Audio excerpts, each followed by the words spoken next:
Барлықтарыңызға сәлем. Қалдарыңыз қалай? Менің даусым жақсы естіліп тұр ма? Қазір бір минут.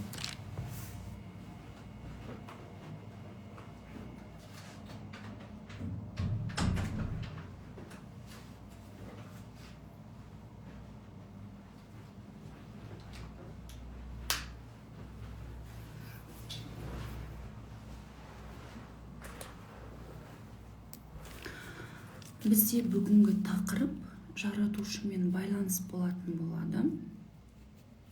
Жаңа бір жарты сағат бұрын жоғарғы әлемнен послание алған болатынбыз. Менің денем әлі дірілдеп тұр. Жоғары жақтан послание айтқан кезде ол жақта вибрация мүлдем басқаша болады да, біздің денеміз ол вибрацияға шыдай алмайды. Менің қазір денем бәрі дірілдеп, кішкене былай болып тұр, маған көңіл аудармаңыздар. Қазір адамдар қосылып алсын. Бүгін бір өте маңызды тақырыптардың бірі болады. Өзім қатты қобалжыптым. Жақсы, мен онда қаттырақ сөйлеймін. Телефонды жақынырақ қойып.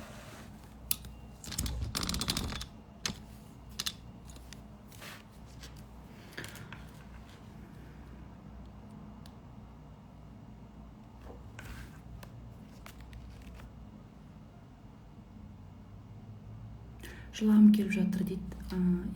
Менде де сондай сезім болып тұр. Жылағым келіп, қобалжып. Бүгін біздің жанымыздың көптен күткен кездесуі болады деп айтса болады. Бастайын, Қазір комментарияны өшіріп қояйын.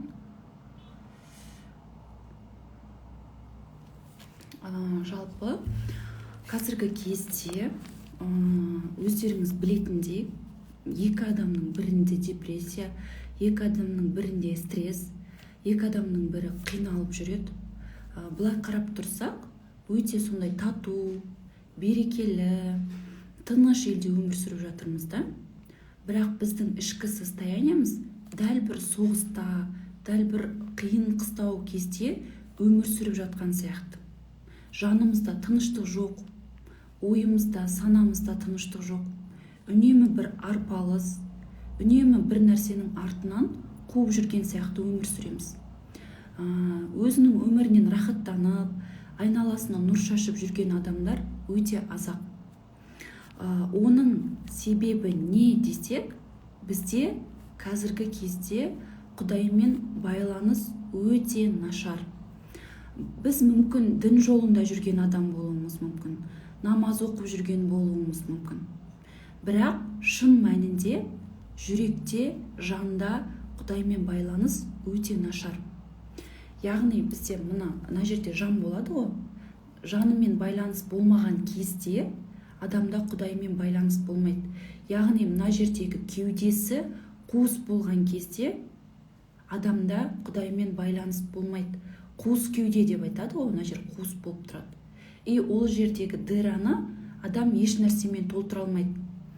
Көбісі ақшамен, қарым-қатынаспен, бала шағасымен толтырғысы келеді, бірақ ол нәрсенің барлығы бізді керісінше құрдымға алып кетеді. Кеудеде, мына жерде Құдай болу керек жалпы адамда.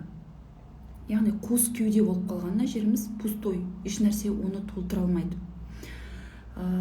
Мысалы, бұл жер негізі қуыс кеуде деп айтылады ғой. Бұл бізде толған кезде қуыс болып туылады ол жер. Біз жерге келмес бұрын жаратушының жанында тұрамыз да, жаратушының жанында махаббатын, мейірімін, энергиясын сезіп тұрамыз да. Одан кейін жерге түскеннен кейін, ананың жатырына түскен кезде біз уже Құдаймен арамыз алшақтайды ғой. Уже ол басқа өлшемде, басқа вибрацияда қалады да, біз төменгі вибрацияға түсеміз. Сол кезде біздің арамыз алшақтаған кезде кеудеміз қуыс болады. Яғни кез келген адам дүниеге келген кезде қуыс кеуде, мына жер кеуде қуысы деп айтады ғой, солай болып туылады. Содан кейін адам өмірге келгеннен кейін Құдайды ата-анасымен алмастырады. Яғни бұрында Құдайдан тікелей жылулық, тікелей махаббат алып тұрған адам енді жерге келгеннен кейін мына жердегі қуысын ата-анасының махаббатымен толтыруы керек. Егер де ата-анасының өзінде махаббат жоқ болатын болса, мына жер қуыс күйінде қалады. Содан кейін адамда травмалар пайда болады, махаббаттың жетіспеушілігі, өмір бақи адамның жылуын, адамнан махаббат іздеп өтеді. Сол махаббат үшін өзінде, тәнінде, жанында құрбан етуге адам дайын тұрады. Егер біздің ата-анамызда жаңағы родовая программа дұрыс болатын болса, бізге келетін ұрпақ уже махаббатқа толып, мейірімге толып өседі да, ары қарай өзінің миссиясына, өзінің жұмысына кірісуіне оңай болады. Адам өмірге келіп ата-анасынан дым, жылу, махаббат, мейірім ала алмаған кезде бүкіл беда басталады. Сол мына жер кеудесі бос болып қалады да, оны ата-анасының осы жеріне тығып алады, отырғызып алады. Ол ойлайды адам, кез келген бала ата-анасын Құдай деп ойлайды. Себебі Құдайдан кейінгі қолына тапсырып тұрған ата-анасы ғой, оны Құдай деп ойлайды. Және Құдайдың бейнесін ата-анасымен салыстырады. Яғни сіздің әкеңіз, жаңағындай анаңыз қабағы түйіліп жүретін, бір нәрсені дұрыс емес десе жазалайтын, сондай кісі болса, бала автоматом Құдай қатыгез, бір нәрсені дұрыс істемесем, ол мені жазалайды деп ойлайды. Егер ата-анаңыз мейірімге, махаббатқа толы адамдар болатын болса, адам, бала автоматом Құдай мейірімді деген ойға келеді. Және сондай шешіммен өмір сүретін болады. Неге адамның кеудесін Құдай қуыс қылып жаратады? Жерде жүріп, өзінен Құдайдан алшақтап жерге түседі ғой, жерде жүріп, сол қуыс кеудеге Құдайды отырғызу үшін, яғни жерде жүріп Құдайды табу үшін. Мысалға, әртүрлі әулие кісілер бар, әртүрлі ілім-білім жазып кеткен кісілер бар. Жаңағы Руми бар, Ошо бар, Шамси, басқа да біздің қазақта неше түрлі әулие кісілер бар ғой. Солар Құдайды іздеп жүріп, Құдайды табамын деп жүріп, тылсыммен жолығып, әртүрлі кітаптар жазып, әртүрлі өздері түсінген тағылымдарын, өздері түсінген түйсіктерін бізге жазба ретінде, подсказка ретінде қалдырып кетті. Мен Құдайды іздедім, осындай жолдардан өттім. Егер сен де осындай жолдардан өтетін болсаң, Құдайды табасың. Яғни мына қуыс кеудеңді толтырасың деп бізге подсказка беріп кеткен. Сосын жаратушы айтады, сендер мені қандай деп ойлайсыңдар, мен сондаймын деп айтады. Мысалға, сіз ата-анасыз, сіздің балаңыз тұрады да, мама, мен су ішкім келеді десе, сіз апарып оған су бересіз. Мама, менің ойнағым кеп тұр десе, апарып ойнатасыз. Папа, сен ат болшы, мен сенің арқаңа мініп ойнаймын десе, сіз соны жақсы көргендіктен қандай каприз айтса да, сіз оған келісесіз. Құдай да тура сол сияқты, сіз оған не айтасыз, соған келіседі. Сен қатыгезсің, сен жазалайсың деп ойласаңыз Құдай туралы, сол Құдай сізге жарайды, мен сен үшін сондай боламын дейді да, өміріңізде Құдайдың қатыгездігін, Құдайдың жазалауларын кездестіре бастайсыз. Егер Құдайға сен мейірімдісің, сен маған көмектесесің деп ойласаңыз, өміріңізде Құдайдың мейірімділігін және Құдайдың көмегін үнемі сезінетін боласыз. Жаңағы ата-ана сияқты Құдай сіз не айтсаңыз да соған көнеді. Және сіз қандай бейнеде көргіңіз келеді, соған да көнеді. Мені қандай қылып көресіңдер, мен сендер үшін дәл сондаймын деп айтады. Бізде дінде көбіне енді мынау адамзатты дін арқылы қорқытып басқару керек болды ғой. Сол кезде Құдайды бір қаһарлы, бізді жазалайтын, тозаққа тастайтын бір сондай күш ретінде қалыптастырып берді ғой біздің санамызда. Енді біз қазір солай ойлаймыз да, біз қазір мен айта аламын, что мен Құдайды жақсы көремін, Құдаймен байланысым күшті деп мен тіліммен сайрап айта аламын. Бірақ жүректің түбіне бітіп жол тартқан кезде Құдайға деген өкпем, Құдайға деген ренішім, Құдайға деген қорқынышым тұрады. Және Құдай біздің тілімізге емес, жүрегіміздегі ниетке қарайды. Аузымызбен біз қазақша айтамыз ба, қытайша айтамыз ба, арабша айтамыз ба, жаратқанға ол маңызды емес. Тіпті сөйлеу білмейтін адамдардың өзі жаратқанға ой арқылы запрос жібереді ғой. Яғни жаратқан жүректегі нәрсеге қарайды, жүректегі ниетке қарайды. Жүректің түбінде бір қорқыныш тұрса, Құдайдың қорқынышын сезесіз. Құдайға мейірім тұрса, Құдайдың мейірімін сезесіз. Яғни біз оны қалай қалыптастырамыз, сондай болып бізге отражаться етеді, былайша айтқанда. Мысалы, былай айтуға болады, кішкентай кезде ата-ананың мейіріміне толмай қалған балалар үнемі әлемді бір суық, қорқынышты деп көреді.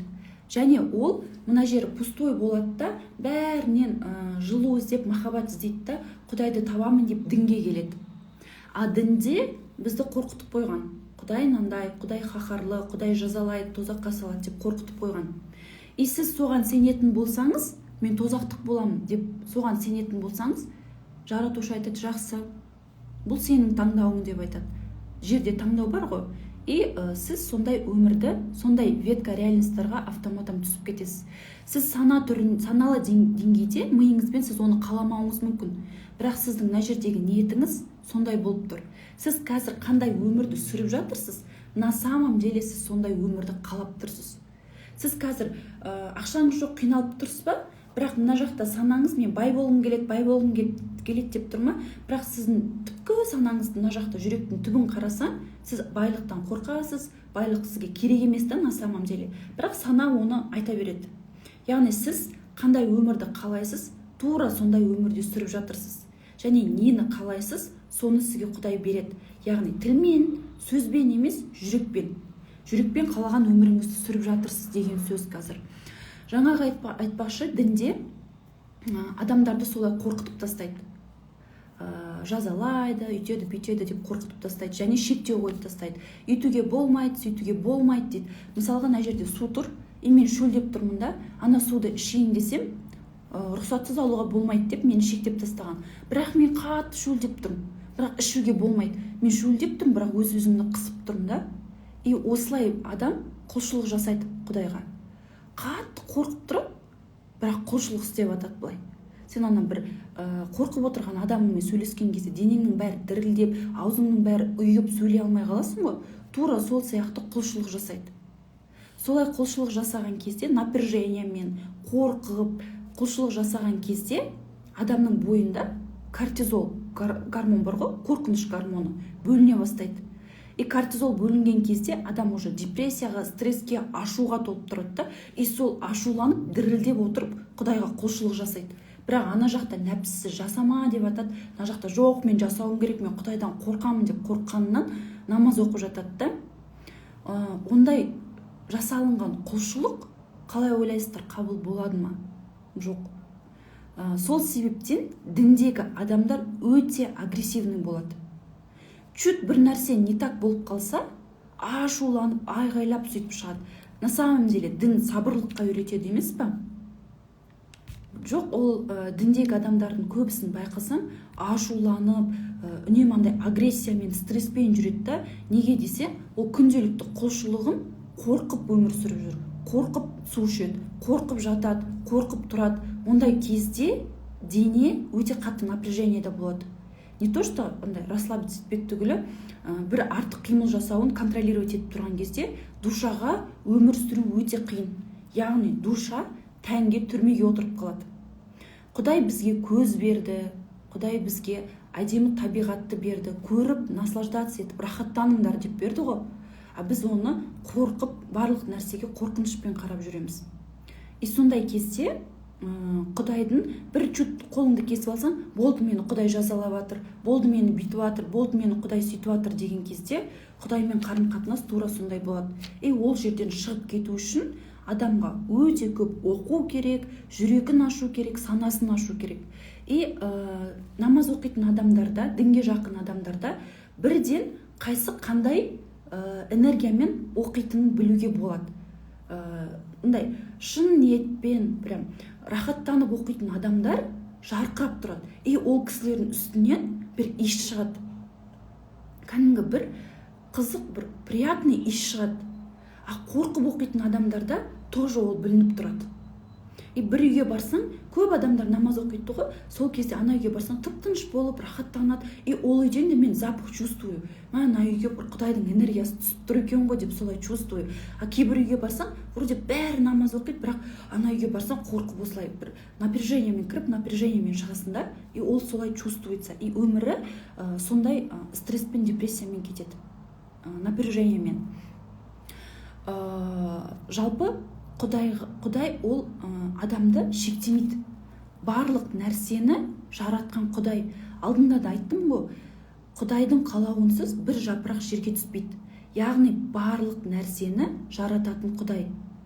Алдында бізге бір жолдама айтты да, Құдайға жету үшін сендер қараңғыдан өту керек болдыңдар, жарықтың не екенін білу үшін. Жамандықтан өту керек болдыңдар, жақсылықтың не екенін білу үшін.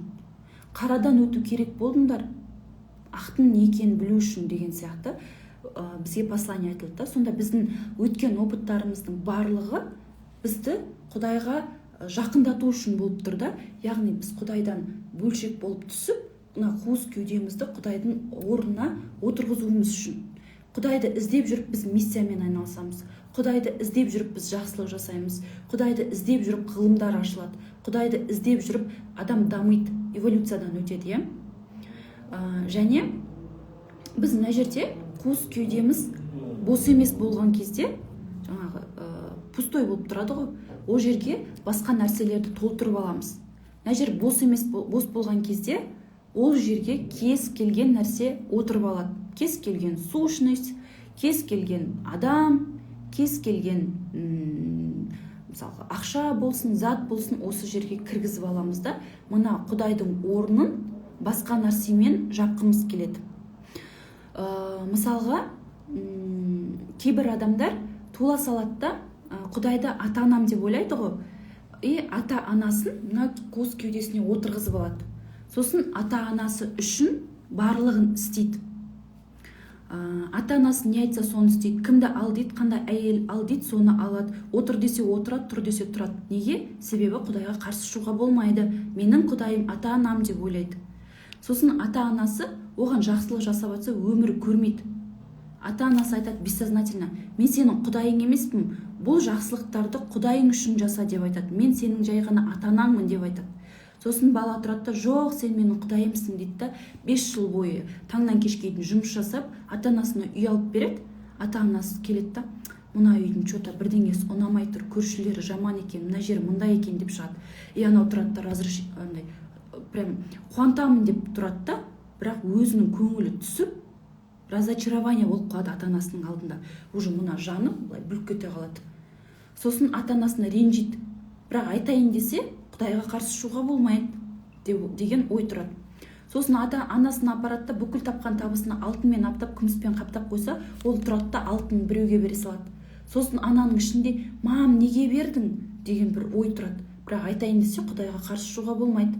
Ал анасы: сен орныңа түс, сен мені мына кеудеңе салып алдың, мен сенің Құдайың емеспін, мен сенің ата-анаңмын деп, әркім өз орнында болу керек деп белгі береді. Оны негізі саналы түрде адам да, анасы да, баласы да түсінбейді. Бірақ ата-анасы үшін барлығын істейді, бірақ всегда игнорировать етеді. Кім жаман? Мен жаман болам. Бірақ барлығын істейтін мен. Ақша керек кезде, бірдеңеге бару керек кезде мені сұрайды, мені шақырады да, бірдеңе беру керек кезде, мені мақтау керек кезде басқа балаларын мақтайды. Себебі сен ата-анаңды өзіңе Құдай қылып алдың. Құдайдың орнына салып алдың. И Құдайдың орнына не салдың, сен сонымен сыналасың. Сөйтіп ата-анасының мысалы разылығын алмай кетеді. 40-қа келсе де, 50-ге келсе де ата-анасына деген өкпе-реніші бітіп, одан арман ұлғайып, айтайын десе айта алмай, бүкіл состояниясы быт-шыт болып өмір сүреді. Кей адамдарда осылай болады. Ал кей адамдар жұбайын салып алады, мына кеудесіне жұбайын отырғызып алады. Жұбайы не айтса соны істейді. Мысалға, әйел адамдар бір ер адамға ғашық болады да, ер адам менің жәннатым деп патриархаттың ұраны бойынша ол не айтса да соны істейді. Аяғын жуады, киімін үтіктейді, жұмыс жасамаса да көнеді, ұрса да көнеді, тепкілесе де көнеді. Еще одан 5 бала туып алады, оны 6-шы баласы қылып оған қарап жүреді. Еще оның ата-енесіне қарау керек, туған туыстарына қарау керек, той болса көмектесуім керек деп өзін түтеп жеп қояды адам. Сосын ана күйеуі никогда недовольный болады. Жасаған тамағына недовольный болады, туған баласына недовольный болады, баласын оқытып жатса берген тәрбиесіне недовольный болады. Бірақ өзі саусағының ұшын қимылдатпайды. Сосын ана кісі жүреді. Мен деген күйеуім үшін бәрін істеп жатырмын, бірақ оған ұнамайды еш нәрсе деп отношениясы құри бастайды. Яғни күйеуін кеудесіне отырғызып алды, яғни күйеуімен сыналады. Кет десе кетеді, кел десе келеді, отыр десе отырады, тұр десе тұрады. Не өзінің алдында, не күйеуінің алдында, не туған туысының алдында қадірі болмай жүреді, тряпка сияқты. Себебі неге? Мына жерге ер адамды отырғызып алды. Даже ондай адам, мына ер адаммен әйтеуір быт-шыт боп сізді ұрып тепкілеп, өлтірейін деп қалған кезде ата-анаңыз келіп ажыратып алуы мүмкін да, бірақ сосын біраз уақыттан кейін мына жеріңіз пустой бастайды, былай дірілдей бастайсыз, алқынып. Сосын алдыңыздан кездескен бір ер адамға тағы да тұрмысқа шығып аласыз да, оны құдай қылып аласыз. Сосын одан жүресіз таяқ жеп, ол айтады, мен сенің құдайың емес, мен сенің жұбайыңмын. Құдайыңды өзің тап, мені құдай ретінде көрме, мен ондай жауапкершілік ала алмаймын. Мен саған құдай емес, мен саған құдай беретін махаббатты, жылулықты бере алмаймын деп айтады. Бірақ біз сен құдайсың ғой, маған мейірім бер, махаббат бер, маған ананы істеп бер, мынаны істеп бер деп айтамыз да, бірақ ол бізді өз орнымызға түсіру үшін керісінше істейді. Яғни ұрсады, ұрады, тепкілейді, измена жасайды, бүкіліне көніп жүреді адам. Мысалға, сіз өте идеальный адам болуыңыз мүмкін. Внешностіңіз өте әдемі, жұмыс жасайсыз, өте грамотный, оқыған, тоқыған адамсыз да, бірақ күйеуіңіз деген алақ-салақ шыққан, бір жағына қарай қисайып қалған, екі сөздің басын қосып сөйлей алмайтын сондай адам болады да, елдер ойлайды, мынау сенің күйеуің ба деп ойлайды да. Сосын сіз деген я деп айтасыз, сен бұдан да күшті адамға лайықсың ғой, сенің күйеуіңді басқаша деп елестеттік деп айтады да адамдар. Бірақ сіз ана адамға жабысып қалғансыз. Ол адамды идеальный қылып істеп алғансыз. Оның қабағы түссе, сіздің көңіл күйіңіз түседі. Ол сізді кішкене жымиып жаным деп қараса, сізден бақытты адам жоқ болады. Сондай адам сізді басқарып отырады. Яғни кеудеңізде сол сізді басқарады. Не айтады, соны істейтін боласыз, соған бағынышты боласыз. Кейбір адамдар кеудесіне бала шағасын отырғызып алады құдайдың орнына. Сосын баласы 45-ке келсе де ет тасып, 45-ке келсе де тамағын тасып, кешке дейін уайымдап сөйтіп жүреді. Балалар есейіп кетсе немересін отырғызып алады. Мына жері пустой, потому что. Сосын оны балалар манипулировать етеді. Баласының жасы 40-қа келген, бірақ түрмеге түсіп қалып отыр. Мама, мені шығарып алшы. Баласының жасы 40-та, мама, үйде жейтін ет жоқ, әкеп саш. Баласының жасы 40-та, мама, мен жұмыстан шығып кеттім, ақша берші, пенсиямды берші. Осылай баламен сынала бастайды. Сосын ол кісі жүреді, неге менің балаларым бұндай болды деп. Себебі баласын өмірінің мәні қылып алған. Кейбір адамдар, әсіресе жалғыз басты аналар, баласын бүкіл өмірі қылып алады да, сосын ол ертең үйленейін деп жатқан кезде қасына бір әйелді көрсе, болды, соперник болып кетеді, екеуі бір-бірімен қырылып, мен деген балам үшін бүйткем, мен деген балам үшін сөйткем, сен деген қайдан шықтың деп бір-бірімен қырылып, ана баланы ешкімге бергісі келмейді. Потому что ол бала оның құдайы. Ол бала наркотик шексе де соған көнеді, не істесе де соған көнеді, ұрып кетсе де көнеді, барлығына көніп жүреді. Себебі оны баласы управлять етеді. Кейбір адамдар болады, материальный нәрсені кеудесіне тығып алады. Мынандай кісілер, ана жерге адамды қойып алған адамдар более-менее болады да, олар кішкене ұғынып, оқып, түсініп, ана өмірден таяқ жеп, жаны шаршап кеткен кезде олар түсінеді да, что все, хватит, я не хочу так больше деген сияқты. А вот мына жағына ақша салып алған адамдарға өте қиын. ұқпайды еш нәрсені. Бүйтіп тырмысып бүкіл жан тәнімен ана ақшаны қарап отырады. Кейбір адамдар, ондай адамдарда ақша көп деген сөз емес. Кейбір адамдар мысалға 150 мың теңге зарплата алады да, бірақ ойының бәрі ақша болып тұрады. 150 мың теңгемді құртпауым керек, мен деген 50 теңгенің роллтын жеуім керек, мен деген бүйтуім керек, балама нан алып беруім керек, балама самый арзан нәрсені алып беруім керек. Бәрін бүйтіп экономить етіп жүреді да, ана ақшаны ана жерге қойып алған, анадан айырылып қалуға қорқады. Біреудің тойына барады.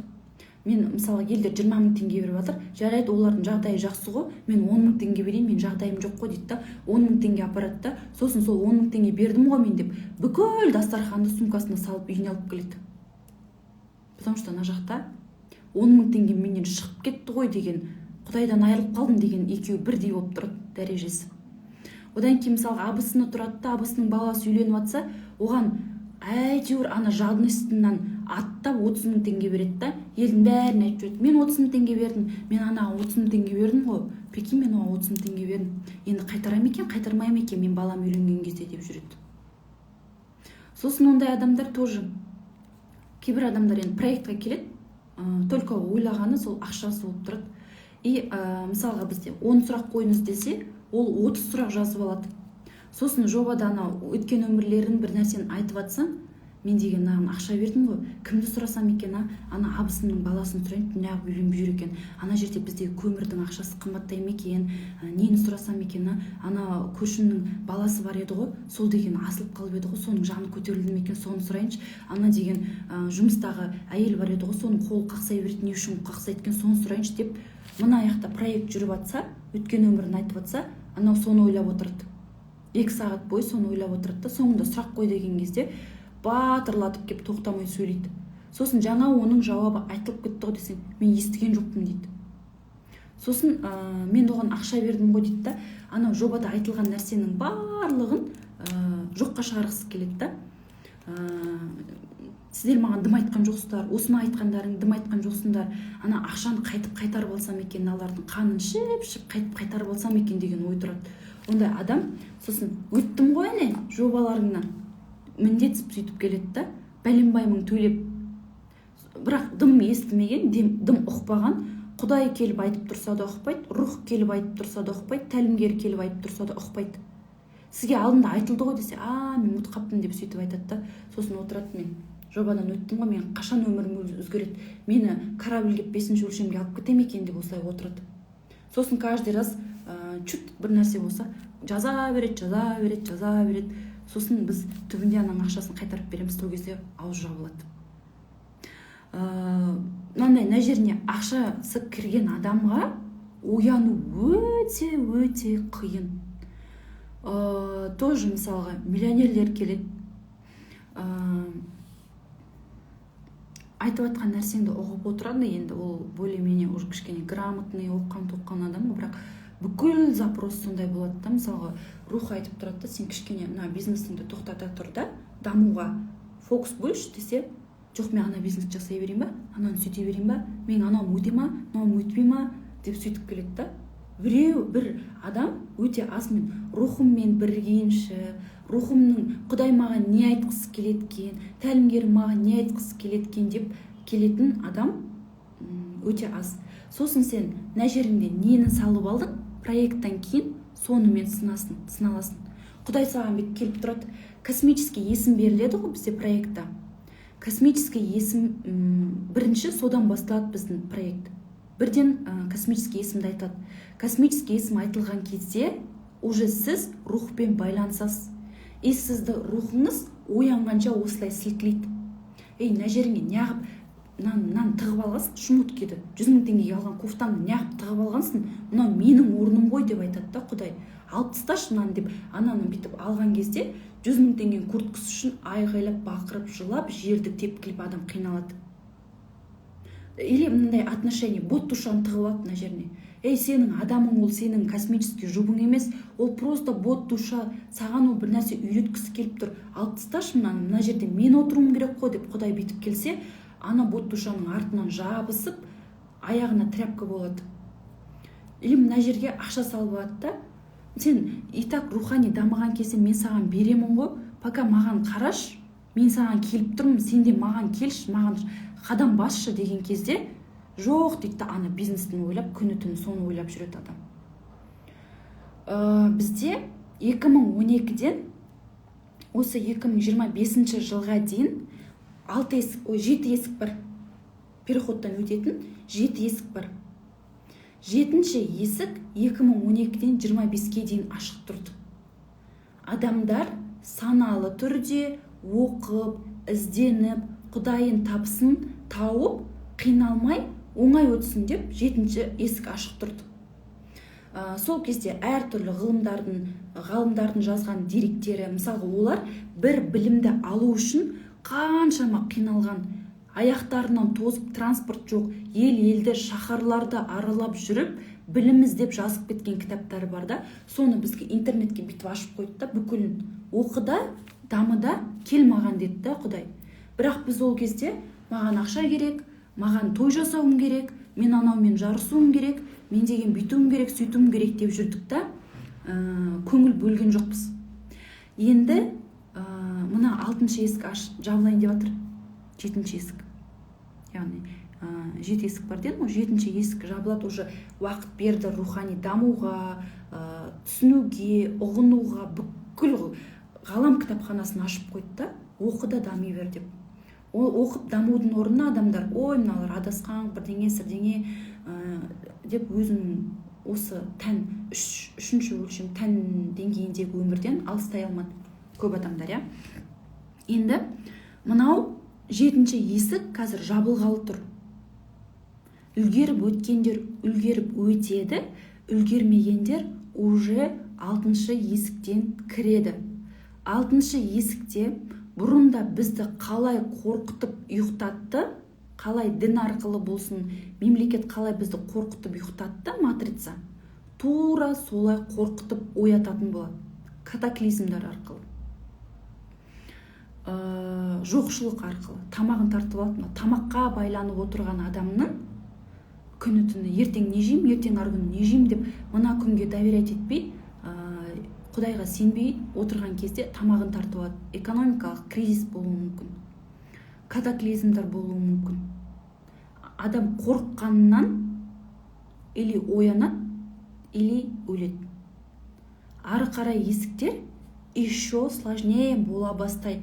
Сіздің рухыңыз әйтеуір бір есіктен сізді тығып, оянуыңыз үшін барлығын істейді. Неге жабысасыз, соны алып қоя береді.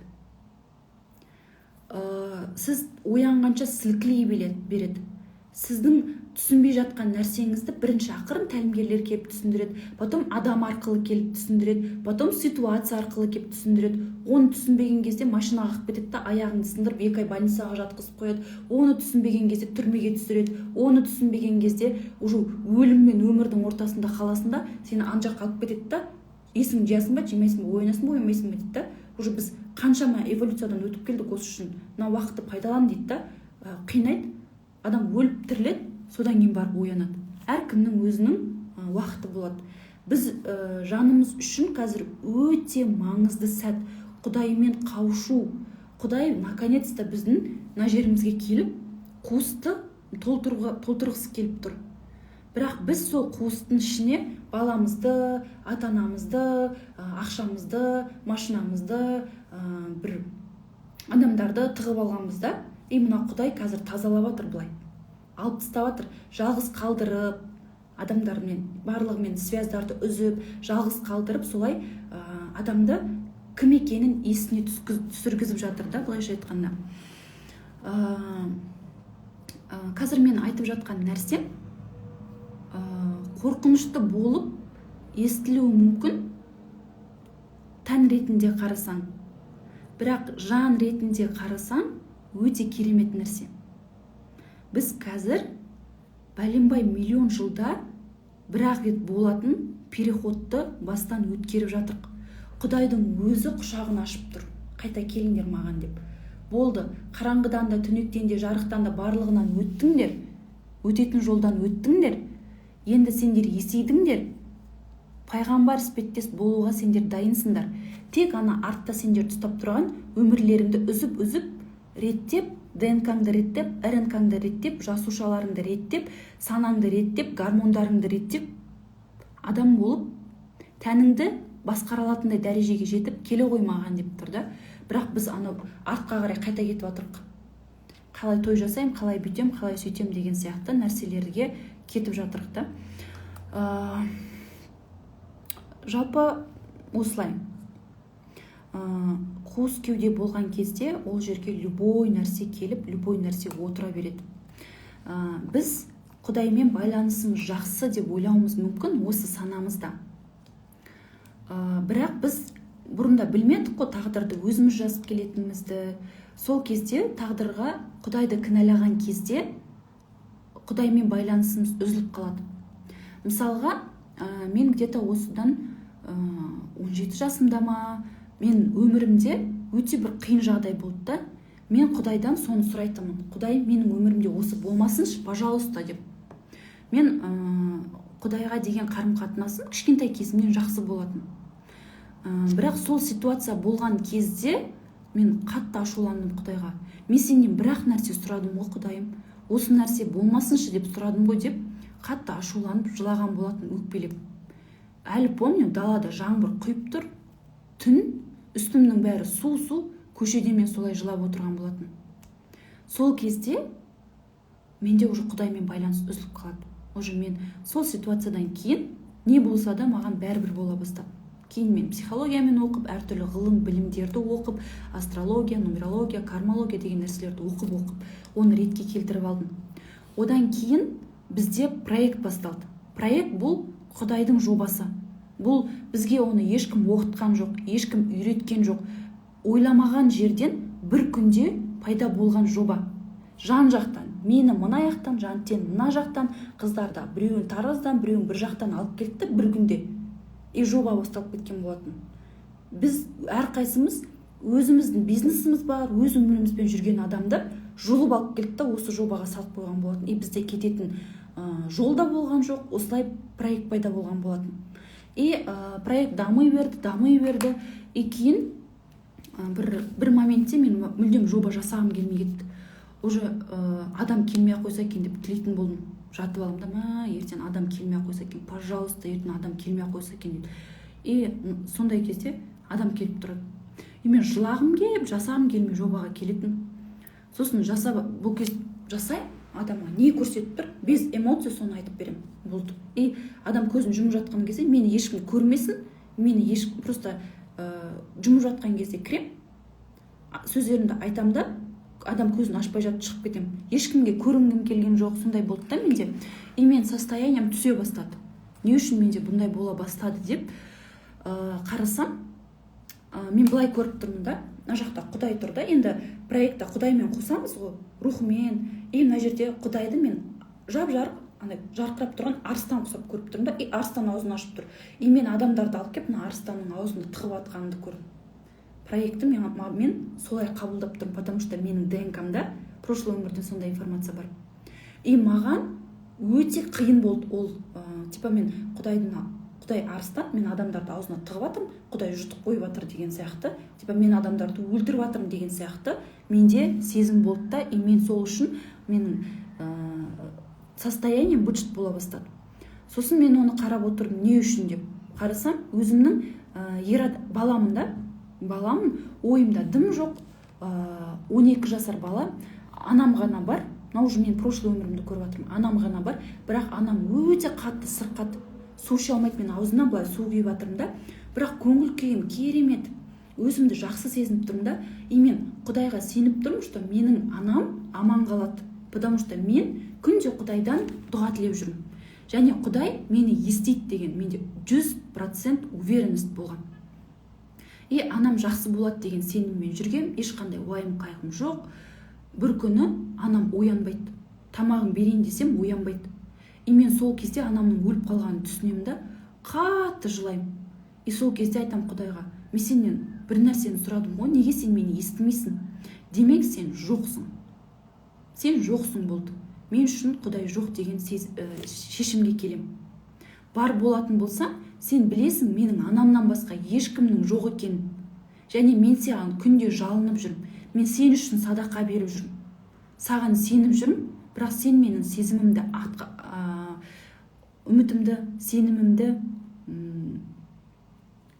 таптадың деген сияқты менде сезім болғанда Құдайға қатты ренжігем, жүрегімді жауып алғам. Анам қайтыс болғаннан кейін мен как тірі өлік құсап өмір сүргем. Келесі воплощениеде мен уже атеист болып келгем, Құдайға сенбейтін болып. Мен қазір мына Құдайдың енді одан кейін қаншама воплощение өтті, оның бәрі кетті, үйтті, бірақ ДНК-да тұр ғой. Мен мына жақта Құдайдың жобасын жасап жатқан кезде Құдай менің анамды бүйтіп жеп қойды ғой, алып кетті ғой. Мен мына жаққа адамдарды как будто Құдайға бүйтіп беріп өлтіріп жатқан сияқты сезім болған ғой менде. Сосын мен соны көрдім да қатты жылап, қайтадан Құдайдың алдына бардым да, неге бұндай болып жатыр деген кезде Құдай уже менің кармамды көрсетті, не үшін анамның өліп кеткенін, егер анам сол уақытта өлмейтін болса қандай қиындықтар болатын еді деген сияқты нәрсені көрсеткен кезде анам менің бала болып тұрған ДНК түсінді да Құдайдан кешірім сұрап екеуміз қайтадан байланыстық.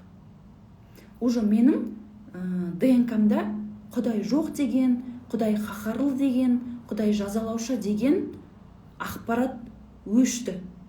Содан кейін мен уже Құдаймен жақсырақ байланыса бастадым. Енді қараңыздар, мен жобаны жасайтын кезде, сабақтарды өткізетін кезде маған ақпарат келеді да, мен сол ақпаратты күнде жазып жүремін да, сосын эфирға шығатын кезде біріктіремін да, үнемі эфирді айтам. Бүгін менде осы жаратушымен байланыс келесі эфир дегеннен бастап бір қобалжу бола бастады. Маған ешқандай ақпарат келмейді. Ешқандай нәрсе ойымнан да келмейді. Кітаптарды оқысам да, адамдарға не айтам десем, менде дым келмейді. Бағана қалды, 2 сағат қалды эфирға. Мен айтатын дымым жоқ. Не айтам сіздерге білмеймін. Солай отырым, бір кезде жаратушының энергиясын сездім да, жаратушы маған үлкен послание айтты да, өзіме қатысты. Мен де сол кезде мынандай ой болған екен да. Мен жаратушының айтқанын,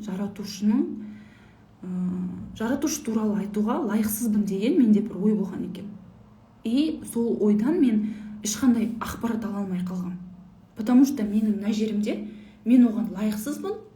Мен әлі кішкентаймын, мен әлі жап-жаспын. Жаратушы туралы айтатын адамдар ол үлкен кісілер болу керек. Жаратушы туралы айтатын адамдар олар ғылым оқыған, білімді сондай кісілер болу керек. Мен деген құпыттай бола жаратушы туралы айтуға не имею права деген менде ой болған екен. Жаратушы келіп маған соны түсіндірген кезде я была в шоке. Көріп тұрсыз ба? Сонда сіз мына жерде нені Құдайды қандай деп ойлайсыз, сізге сондай болып Құдай көрінеді. Мен лайықсызбын деп ойлап тұрмын ғой. Сен лайықсыз болсаң, болды, мына жерім жауып тастады, маған ондай ақпарат бермей қойды Құдай туралы. Сіз мына жерде Құдай мені жазалайды деп ойласаңыз, Құдай сізді жазалайды. Мен тозаққа түсем деп ойласаңыз, тозаққа түсесіз. Мен мысалы Құдайды мейірімсіз деп ойласаңыз, Құдай сізге мейірімсіздігін танытады. Сол себептен Құдайға деген мына жақтағы түкпірдегі нәрсенің барлығын алып тастау керек та, байланып тұрған адаммен, ақшамен байланып тұрған нәрсенің барлығын алып тастау керек. ДНК-дағы прошлое воплощение болсын, осы воплощение болсын, Құдайға деген өкпе реніштерді алып тастау керек. Сол кезде ғана Құдай мына жерге отыра алады. Орны өзінің тағына келіп отыра алады. Сізді ары қарай управлять ете алатын болады. 5-ші өлшемде бізді в основном біздің рухымыз басқаратын болады. Қазақта сөз бар ғой, әркімнің Құдайы өзіне деген. Яғни әркімнің жаратқан рухы ол өзінікі бөлек болады. Менің рухым бөлек, сіздің рухыңыз бөлек, оның рухы бөлек. Ол рухтарды жаратқан үлкен жаратушы бар. Ол жаратушыны жаратқан тағы жаратушы бар. Біз үшін қайсы патолог? Біздің рухымыз патолог. Біз Құдайдан дуа тілеген кезде в основном біздің рухымыздан тілейміз. Біреу оны Құдай дейді, біреу оны рухым дейді, біреу оны Алла дейді, біреу оны Вселенная дейді, без разницы. Барлық мақтау, мадақ ол тек бір жаратушыға тиесілі. қандай дін болсын, қандай сенім болсын, барлығы тек жаратушыға тән. Ана исламда айтады ғой, күнәһарлар, басқа мұсылмандар ғана жәннатқа кіреді деген, ол искажение. Ондай нәрсе болу мүмкін емес. Барлық нәрсені жаратқан Құдай, адамдарды да, жындарды да, жақсылықты да, жамандықты да, чтобы өзінің жаратқан, өзінен кейінгі балалары есейіп, дамып, өзінің дәрежесіне жету үшін. Мысалға, сіз баланы туасыз да, балаңызды мысалға жүргізбей қоймайсыз ғой, ойбай беліне нагрузка түседі, жүрмей қойсын десеңіз, ол инвалид болып қалады ғой. Оны сіз ходунокқа отырғызасыз, жүргізесіз, қолынан сүйрейсіз. Мысалға, бала тамақ жемей қойсын, оны асқазаны ауырып қалады десеңіз, ол деген аштан өліп қалады ғой. Тура сол сияқты бізге Құдай әртүрлі сынақтарды береді, чтобы біз сол Құдайдың дәрежесіне жете алуымыз үшін. Және қазір біз Құдайдың вибрациясы жоғары. Жаңа айттым ғой, келген кезде дірілдеп кетесің да, дірілдеп бұндай қысылып сөйтіп кетесің жаратушының энергиясымен келген кезде. Ол и то бізге бүйтіп қысылып келеді да, прям былай мынандай энергиямен келмейді. И біз Құдайдың дәрежесіне жету үшін қысылып бір жерде, бір поляда кездесеміз да, рухымызбен. И қазіргі кезде Құдай өзі келіп тұр да, и біз бір шаг жасап, оның дәрежесіне көтерілуіміз керек. Өзіміз жүріп баруымыз керек. Себебі Құдай ол төменгі мынандай сущностьтардың әлеміне түсе алмайды, ол ғалам заңдылығы бойынша түсе алмайды. Біз көтерілуіміз керек. Және аузынан ақ ит кіріп, көк ит шығып, елді қарғап, ойлағанның барлығы арамдық болып тұрған адамның кеудесінде, жүрегінде Құдай жоқ деген сөз. Құдайы бар адам ешқашан ешкімді бөлмейді, ешқашан ешкімге жамандық тілемейді, ешкімді өсектемейді, ешкімді қарғамайды, ешкімді өзінің өміріне кінәламайды, осознанно өмір сүреді.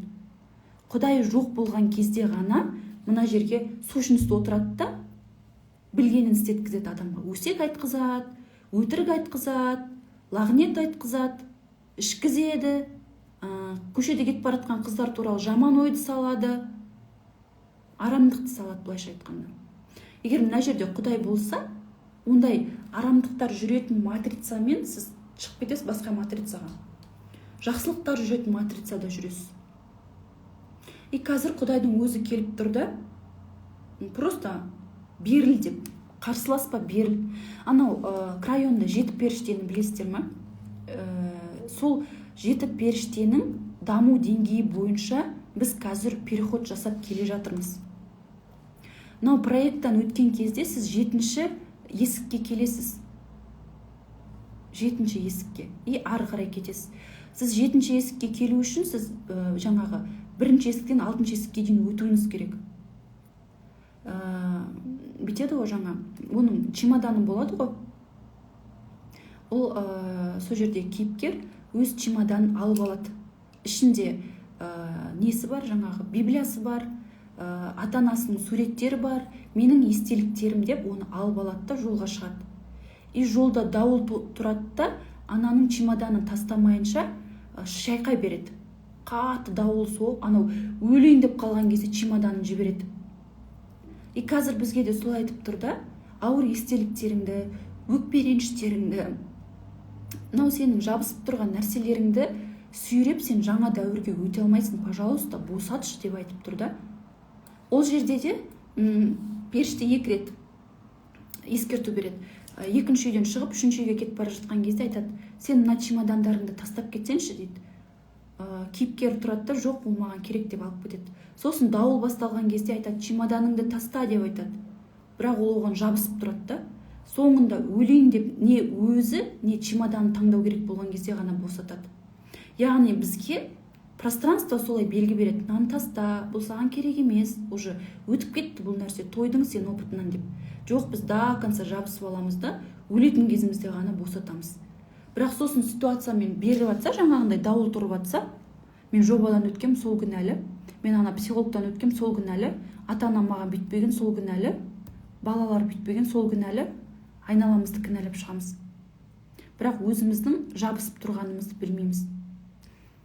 кеудеңде Құдайдың орнына нені тығып алдың, сол нәрсені жұлып алады. И ол кезде больно болады. Жалпы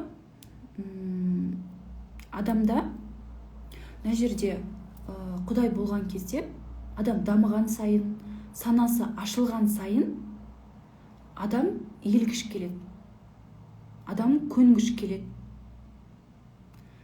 Бір нәрсені жоққа шығарып, жоқ деп қарсыласып, қырсығып, көкпеттеніп тұрған жерде тоже духовный иммунитеттің, Құдайдың энергиясының аз екенін білуге болады. Мен Құдайдың жолында жүрмін деп, сондай болады ғой, ана айтады ғой, молданың істеген істеме, айтқан істе деген сияқты. Әртүрлі нәрсе, тіпті духовный сферада жүрген адамдардың өздері көп нәрселерді былықтырып жатады. Бірақ адамдардың көзіне басқаша болып көрінеді, басқа нәрсе айтады, тілі басқа нәрсені істейді, бірақ нәпсісі, жаны, тәні басқа нәрсені істейді. Яғни алдында бірінші эфирде айтты ғой, ловушка. Адамдар ловушкада жүреді. Сол себептен адам өзін өзі тәрбиелеу керек. Бізге мына жердегі знания жетеді, біз бәрін білеміз. Бұның барлығы дінде жазылып қойған, салт дәстүрде жазылып қойған, тәрбиеде жазылып қойған, бәрін білеміз. И сайрағанда біз Құдайдаймыз. Бүкіл ғылымды, ілімді бүкілін оқып шашып тастағанбызда, бірақ ол мына жерде ғана тұр. И мына жаққа жетпеген. Соны мына жаққа жеткізу өте қиын. Осы мына жаққа жету үшін бізге ситуациялар береді. Сол ситуациялардан өткен кезде уже ондай ауыр сценарийлар, ауыр нәрселер қайталанбайтын болады. Яғни біз пайғамбардың дәрежесіне жетеміз. Пайғамбарға қандай қастандық жасаса да, жүрегіндегі тыныштық кетпеген ғой. Не айтса да, не істесе де, бар болса да, жоқ болса да тып-тыныш болған. И қазір жаңа айттым ғой, 7-ші есік жабылғалы жатыр деп. 7-ші есікке осознанно кірген адамдар, осының барлығын түсініп, ұғынған адамдар, мына 6-ші есік ашылып, катаклизмдар болып жатқан кезде жүрегінде тыныштық болады. Қорқып, дірілдеп, бүкіл дүниесін жинап, отырмайды, жердің астын қазып, жердің астына тығып. Су басып атса да тыныштық болады. Жарайды, Алланың жаратқанның қалауымен болып жатыр. Ол алдау емес, мына сананы. Жаратушының қарауымен болып жатыр. Я деп былай қорқып отыру емес, адуши. Жүректен, санадан болады да. Мына жақта біреуді өлтіріп жатыр десе, жарайды, кармасын өтеп жатқан шығар деп тып-тыныш отырады. Ал санасы түрде түсінбеген адам бала шағасын тығып, ойбай, көшеге шықпаңдар, есілдің сені өлтіріп кетеді, сабаққа барма, оқуға барма, автобусқа мінбе деп уже төменгі дәрежедегі іс-әрекеттерді жасай бастайды. А мына жеріндегі оянған адам Құдайға сенеді. Барлығы қалай болады, солай болады, мен Құдайға сенемін деп басқаша іс-әрекет жасайды. И соғыс болып жатырса да, ол адамда тыныштық болады. Айтады ғой, соғыс кезінде де 1% болсын адам бақытты болған деп. Яғни айналадағы нәрселер қатты әсер етпейді жүректегі тыныштыққа. Қазір біз кішкене жұмысымыз жүрмей қалса, бітті, ойба, ертең қалай күн көрем, қалай ақша табам деп ойлаймыз да, Құдайға сенбейміз. Анау күніне 300 тонна тамақ жейтін пілді Құдай өліп атқан жоқ, Құдай оған тамақ беріп отыр да, 300 тонна. Біз оның қасында құттағандай бір табақ тамақ жейміз да, сол тамағымыз таппай қаламыз ба деп қорқамыз. Тоже жаңа крайонда 3-ші үйден, кажется, 4-ші үйге, может шатасуы мүмкін, кетіп бара жатқан кезде оны періштелер тамақтандырады, я? Сол тамақтардың дәмділігі сонша, анау кейіпкер тамағын жолға салып алады, пакетіне салып алады да, мен жолда жеймін деп. И жолда кетіп бара жатқан кезде өте жаман иіс шығады. И сумкасын ашып қарап қалса, жаңағы тамақтар іріп-шіріп кеткен. Сосын неге бұлай болды десе айтады. Саған тамақты өзіңмен бірге алып алма деп айттық қой. Сен кетіп бара жатқан кезде сені Құдайдың өзі тамақтандырады деп айтады. Сен сол Құдайға сенбей, мына тамақты алып алдың да ол іріп-шіріп жатыр деп. Сосын жаңа Мұса пайғамбардың, кажется, киносында ғой деймін, олар где-то 40 күндей құмдалада болады да, и сол кезде оларды Құдай тамақтандырады жоғарғы жәннаттың тамағымен. И сол кезде олар тоже андай жадностьқа бой береді да, ана тамақтың бәрін салып алады да, потом ол іріп-шіріп кетеді. Егер сен сондай бір нәрсеге жабысып тұрсаң, ол іріп-шіріп соңында жоқ болады. И оның іріген-шіріген иісі сенің кеудеңде қалады да. Сол себептен Құдайға доверять ету керек. Бар болса да, жоқ болса да деген сияқты. И біз Құдайға сенбегендіктен елге сенеміз, елден сұраймыз, елдің жауабын күтіп тұрамыз. И ол не нәрсе істесе, соны істейсің да, бірақ сенікі дұрыс болмай қалса, оны кінәлайсың. Барлық нәрсені іс-әрекет істеу керек та, бірақ нәтижені Құдайға тапсыру керек. Құдай ғана сондай нәтижені береді. Егер мен өзім істеймін деген кезде дым істей алмайсың. Бізде сондай болады, проект кезінде мен істеп жатырмын деп айтамын, мен дым көрмей қаламын, дым информация келмей қалады. Сол кезде мен деген топас екенмін ғой деп ойлаймын. Оказывается, мен мына төбемді ашып қойып, информацияны құйып тұрған Құдай екен ғой деп ойлаймын. И солай мен істеуім керек, мен табуым керек, мен бүйтуім керек деген кезде, ну так, давай, попробуй өзің істеп деп көреді. И сен Құдайдың алдында Құдайсыз дым істей алмайсың да. Сол үшін өміріңде де барлық нәрсені Құдайға сеніп тапсырып, Құдайдың орнын мына жаққа босату керек. Жалпы қазір біз осы түсініктерден кейін не жасайтын боламыз? Техника. Құдаймен байланыстыратын техника жасайтын боламыз. Сол кезде өздеріңіздің уақыт берем, сол кезде бір поле ашамда, сол жерде уақыт берем, сол кезде өздеріңіздің дұға тілектеріңізді, өздеріңіз шын жүректен қалайтын нәрселерді айтсаңыз болады. Пожалуйста, андай күйеуім бүйтсін, балам бүйтсін, анау сөйтсін, мынау сөйтсін деп біреудің тағдырына араласпаңыздар.